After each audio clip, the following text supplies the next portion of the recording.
MS Purnima Enterprises presents Khapri International Manipuri Short Fiction Film Festival 2021. Organized by IPAK Films Production Manipur under the Aegis of Film Forum Manipur.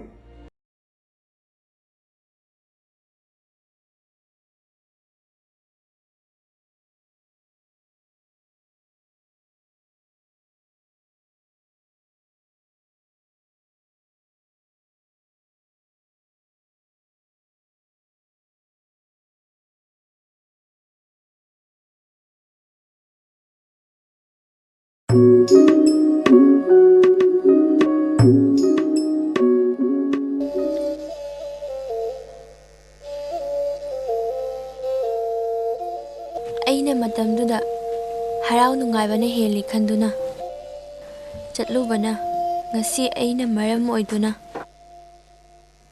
ꯑꯩꯕꯨꯇ ꯅꯨꯡꯁꯤꯖꯔꯝꯕꯤ ꯏꯃꯥꯗꯣ ꯉꯁꯤꯗꯤ ꯃꯤꯠꯃꯥꯡꯁꯤꯗꯒꯤ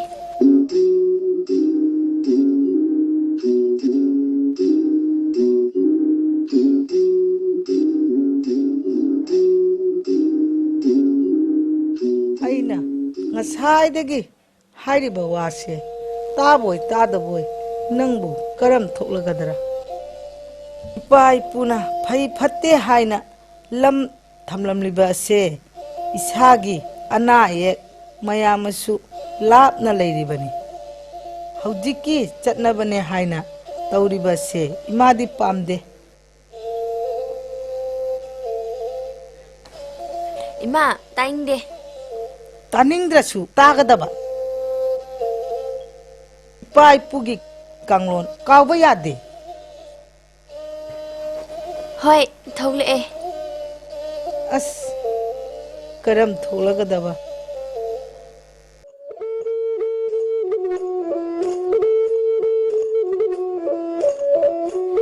ꯏꯃꯥ ꯑꯩꯒꯤ ꯐꯤꯖꯦ ꯃꯣꯠꯂꯦ ꯈꯔ ꯁꯨꯗꯣꯛꯄꯤꯌꯣ. ꯍꯩꯃꯥ ꯃꯄꯥꯜ ꯊꯣꯛꯂꯨꯔꯕꯗꯤ ꯌꯨꯝ ꯆꯪꯗ꯭ꯔꯤꯉꯥꯏ ꯐꯤ ꯃꯌꯥꯝ ꯑꯗꯣ ꯂꯥꯞꯅ ꯊꯝꯂꯝꯂꯒ ꯏꯔꯨꯖꯊꯣꯛꯂꯒ ꯏꯃꯨꯡ ꯆꯪꯒꯗꯕꯅꯤ ꯏꯕꯦꯝꯃ. ꯇꯥꯅꯤꯡꯗꯦ ꯏꯃꯥ. ꯆꯥꯎꯈꯠꯂ ꯃꯇꯝꯁꯤꯗ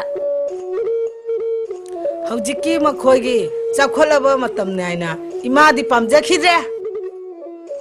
mayam chekshanbiyu mayam chekshanbiyu mayam chekshanbiyu mayam marks uppiyu marks uppiraga amaga meter anigum lapna lepiyu chatpiyu mayam pumna lebinu karino mina kauraga pakhum amata su piramde chamthopiyu sarkarna lauthokiba lockdown ase mayam pumna yaminasi chekshanminasi.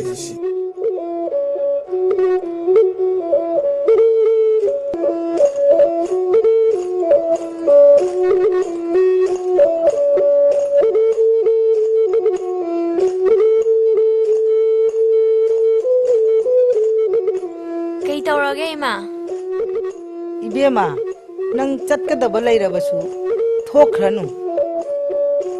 ꯌꯥꯔꯣꯏ ꯏꯃꯥ. ꯑꯩꯈꯣꯏ ꯏꯃꯥꯟꯅꯕꯤ ꯃꯌꯥꯝꯒ ꯄꯨꯜꯂꯒ ꯊꯕꯛ ꯑꯃ ꯆꯠꯀꯗꯧ ꯂꯩ. 이베마 ꯂꯥꯎꯊꯣꯛꯂꯤꯕ ꯑꯁꯦ ꯇꯥꯔꯤꯕ ꯅꯠꯇ꯭ꯔꯣ? ꯑꯩꯈꯣꯏꯗ ꯀꯣꯔꯣꯅꯥꯒ ꯆꯪꯂꯣꯏꯗ. ꯊꯧ ꯁꯥꯗꯕ ꯌꯥꯕ ꯅꯠꯇꯦ 이베마.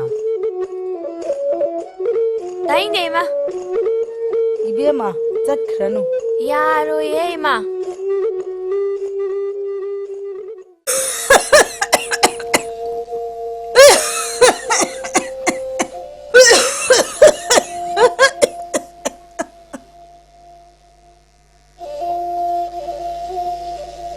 이베마 ꯆꯠꯈ꯭ꯔꯅꯨ. 이마 ꯍꯛꯆꯥꯡ ꯉꯝꯗ꯭ꯔꯦ ꯉꯁꯤꯗꯤ.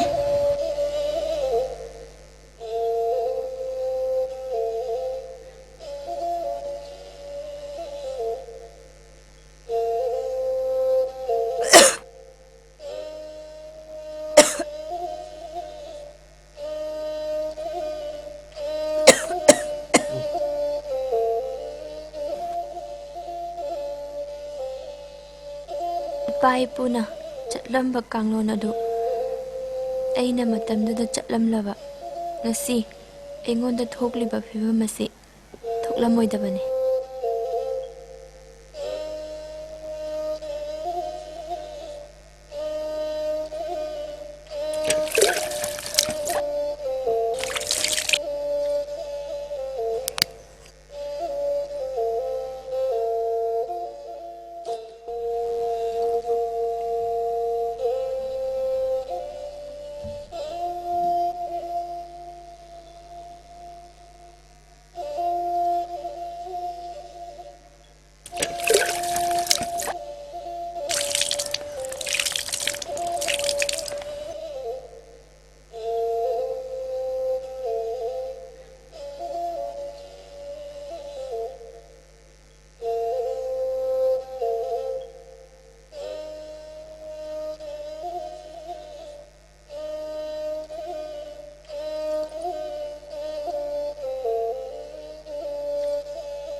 sponsor Maipa Bhenu.